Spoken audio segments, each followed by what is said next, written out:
This idea that we have different ways of viewing work, how we approach our daily lives, our styles about that, how we interact with others, how we make decisions, and how we relate socially to people.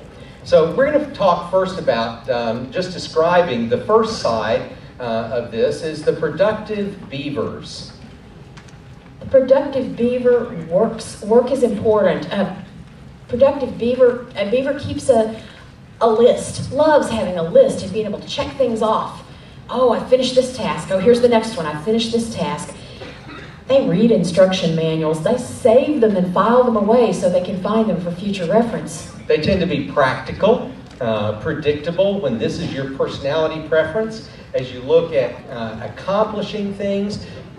And by the way, as you've been reading that little list, because this description is on the later page, anytime you can look in my back pocket, and I usually have a list going, because I am a beaver, and I'm really time conscious, but that doesn't mean I'm on time. Just ask Rhonda.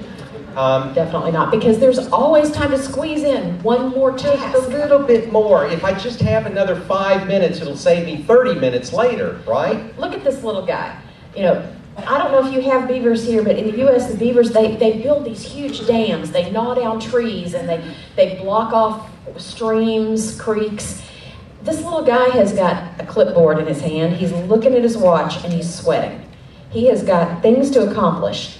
And so we'll work for long hours at thankless tasks. And, you know, people They'll get up at 4 o'clock in the morning to be working on the PowerPoint for Singapore. It's happened. You know, jet lag, you kind of wake up, it's kind of a weird sleep schedule. And so, yeah, the past several mornings, I've been up about 3:30 in the morning, and just I get on my computer and clean up the PowerPoints, try to animate them so they'll work perfectly.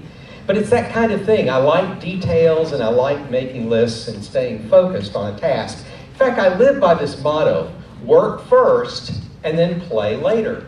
Okay? So be thinking, is that more your orientation, or do you, on the other side of the aisle, think about the idea that as an otter, you're more playful? By the way, just a quick little note here.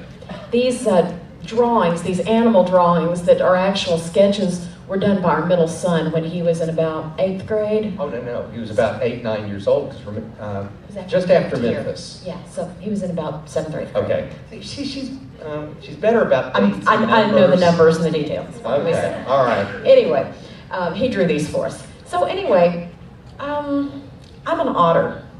Now, I eventually get my work done, but it may not be, if something has to be finished by 5 p.m., it may be 4:55 or 4:59 when I get it done. But I want to play. Part of my personality, I have to have some downtime for relaxation. And so the work gets done, but can you envision what kind of conflict that might create in our marriage? When he wants to get the job done, and I'm like, we can finish that later. Let's watch a movie. Let's go have some fun. An otter would say, don't bore me with the details. Trust me, it'll work out somehow. It always does. Come on, lighten up. Let's just enjoy it. Okay? So people are fun. Tasks are boring. Don't just sit there. Go for it. Let's do this thing. And otters live by the motto, play first, work later. And so you can see a beaver married to an otter, and that is us. I'm a moderately strong beaver in the numbers that I would get. And I'm a responsible but strong otter. How about that for a euphemism? I'm a responsible otter. But you know, I don't go play and never get the work done. Right. I just prefer to play first, and then I'll finish it. And she does finish her work. It just may be at the last minute. And it drives me crazy.